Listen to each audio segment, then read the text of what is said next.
Welcome back to eternal health. मैं हूं शिल्पा और मेरे साथ हैं विश्व प्रसिद्ध आयुर्वेद आचार्य डॉक्टर प्रताप चौहान। तो अगर आप भी उनसे पूछना चाहते हैं कोई सवाल, हमें कॉल कीजिए on 012940885152। Please do not hesitate. हम यहाँ पर सिर्फ आपकी सहायता के लिए हैं, हम आपके मित्र हैं। So feel free and share your problems with us. Doctor साहब, चर्चा को आगे बढ़ाते हैं और ब्रेक में जाने से पहले मैं आपसे पूछ रही थी टॉन्सिलाइटिस और सोर थ्रोट के विषय पर। बिल्कुल, देखिए आयुर्वेद में बहुत अच्छा डिस्क्रिप्शन है इन रोगों का, बल्कि गले के और भी 18 प्रकार के रोग लिखे हैं आयुर्वेद में। इसमें क्या होता है, मुख्य रूप से मैंने जो देखा है अपनी प्रैक्टिस में, एक तो इम्यूनिटी का प्रॉब्लम होता है, खासकर बच्चों में उनकी इम्यूनिटी वीक होती है, रोगों से लड़ने की शक्ति।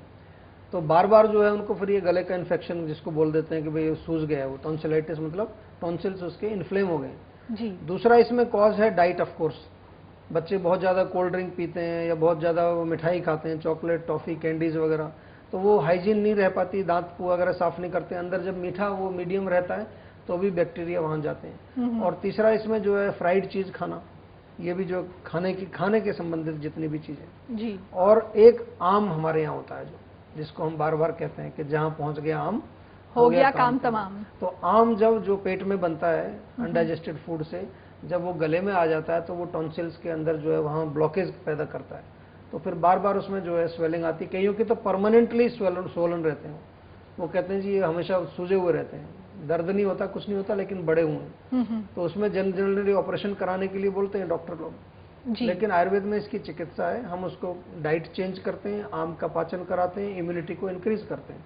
और जैसे सिंपल चीज़ें बताते हैं, फिटकरी होता है, फिटकरी के पानी से गरारे करिए या पानी में मेथी उबाल के उससे गरारे करें, इससे बहुत फायदा मिलता है।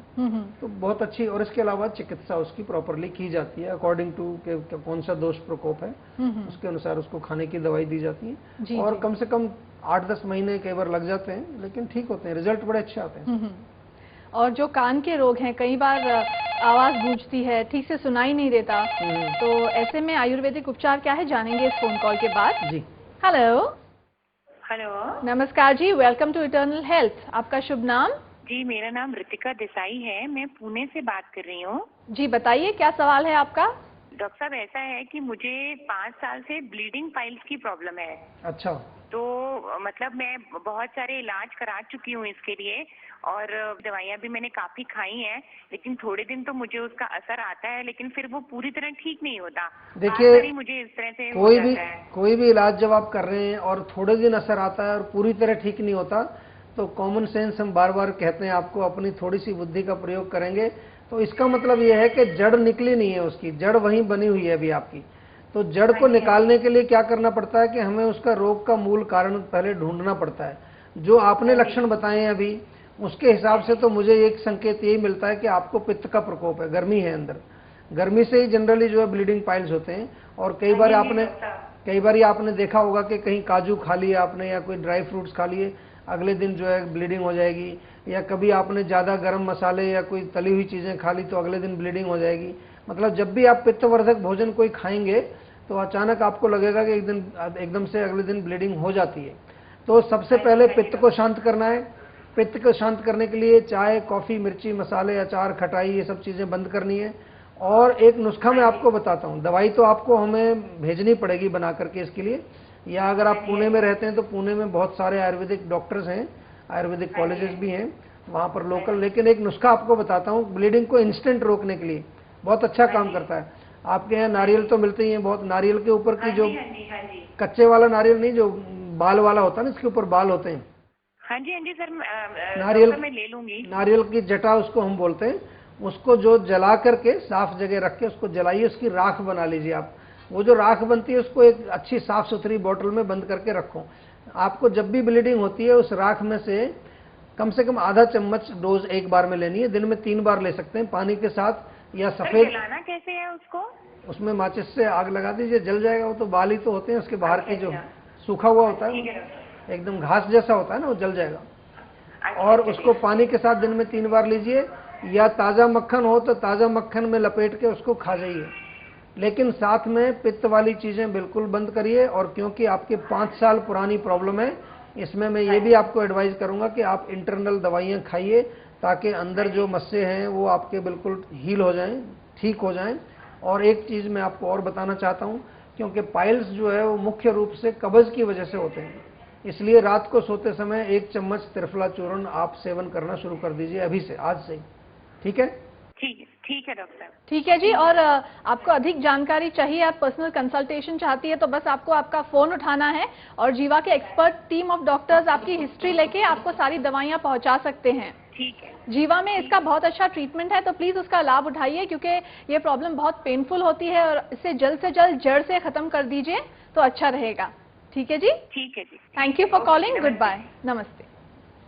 तो डॉक्टर साहब, इसी के साथ हम अपने टॉपिक पर लौट कर आते हैं। हाँ जी, और तो कान के बारे में आप पूछ रहे थे, तो कान के बारे में भी पूरा विस्तृत जानकारी है, बीमारियों का डिस्क्रिप्शन है, चाहे वो कान से कम सुनाई देता है या इवन बहरापन जो होता है, या कान में आवाज़ें आती हैं, या जो एक ईयर इन्फेक्शन बड़ा कॉमन सा लोग बोलते हैं भी कान में जो पेन हो रहा है या कुछ पस निकल रहा है, तो हर बीमारी का जो है इलाज आयुर्वेद में बड़ी अच्छे प्रकार से वर्णित है। और आयुर्वेद में क्योंकि कान का एक अलग से एक हम जो पंचकर्म चिकित्सा है उसमें भी एक चिकित्सा होती है, कर्ण पूर्ण उसको बोलते हैं। कान में जो है विशेष प्रकार का मेडिकेटेड ऑयल हम डालते हैं और उसको भर के 15-20 मिनट आधा घंटा उसको भर के रख देते हैं, जैसे नेत्र बस्ती करते हैं आंखों के लिए जी। तो उस प्रकार का ये सिमिलर चिकित्सा है। और इसके अलावा जो है बहुत अच्छी चीज है कान को हेल्दी रखने के लिए कि कान में थोड़ा तेल जरूर लगाएं रोज। ये हम अपने जीवनानंद प्रोग्राम में भी बताते हैं बार बार कि डेली रूटीन में करना चाहिए। और सप्ताह में एक दिन तिल के तेल में थोड़ा लहसुन डाल के पका के रखिए, सप्ताह में एक दिन वो लहसुन वाला तेल कान में दोनों में 2-2, 3-3 बूंद डालना चाहिए, ताकि जो अंदर वायु का जो प्रकोप होता है, क्योंकि ये ड्राई रहता है अंदर से जी, वायु का प्रकोप जो होता है वो अपने आप शांत रहेगा और आपको आगे की बीमारियां आएंगी नहीं।